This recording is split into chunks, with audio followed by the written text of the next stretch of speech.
የቅዱስ ጊዮርጊስ ስፖርት ማህበር ስራ አመራር ቦርድ አዲሱ ፕሬዝዳንት ታወቀ። የቅዱስ ጊዮርጊስ ስፖርት ማህበር ጊዜያዊ ስራ አመራር ቦርድ ፕሬዝዳንትና ዋና ጸሐፊ ማንነት ታውቋል። አዲሱ ጊዜያዊ ስራ አመራር ቦርድ ባለፈው ማክሰኞ የመጀመሪያ ስብሰባውንም አድርጓል።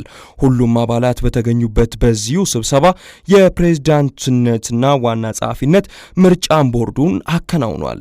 ለቀጣይ 6 ወራት የስራ አመራር ቦርዱን በፕሬዝዳንትነት እንዲመሩ አቶ ነሲቡ ጫኮ በሜድሮክ ኩባንያ ሲመረጡ አቶ ዮሐንስ ሚሊዮን ከዳሽን ባንክ በዋና ጸሐፊነት መመረጣቸውን በስራት ሬዲዮና ቴሌቪዥን ለማረጋገጥ ችሏል።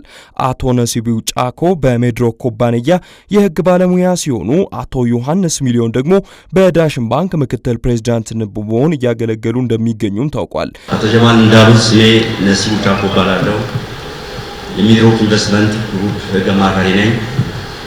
በተባለው መሰረት ብዙ ነገር ሰምተናል። ወደፊት አሁን ያሉትን ችግሮች ሶልቭ አድርገን ለመልካምና ለትልቅ ድል ማድረግ የሚገባንን አስፈላጊውን ሁሉ ለማድረግ ዝግጁ ነን። ስሜ ዮሐንስ ሚሊዮን እባላለሁ። ያው እንግዲህ ጊዮርጊስን ከ6 ዓመት ጀምሮ ደግፋለሁ። ባላኮርፍም ጉባኤ ላይ ባልሳተፍም ኳሱ ነው ያለው። በቀደም ነበርኩኝ ለአንድ ለባዶ በፊትም ደጋፊ ነበር። አሁንም ሙያችንን አቅማችንን በፋይናንስ ረገድም የሚቻለው ሁሉ አድርገን ጊዮርጊስን ትልቅነቱን እናስቀጥላለን። 9 አባላት ያለው አዲሱ የቅዱስ ጊዮርጊስ ስፖርት ማህበር ጊዜያዊ ስራ አመራር ቦርድ አባላት ምርጫ ባለፈው እሁድ በተደረገው ጠቅላላ ጉባኤ ላይ መከናወኑም ይታወቃል።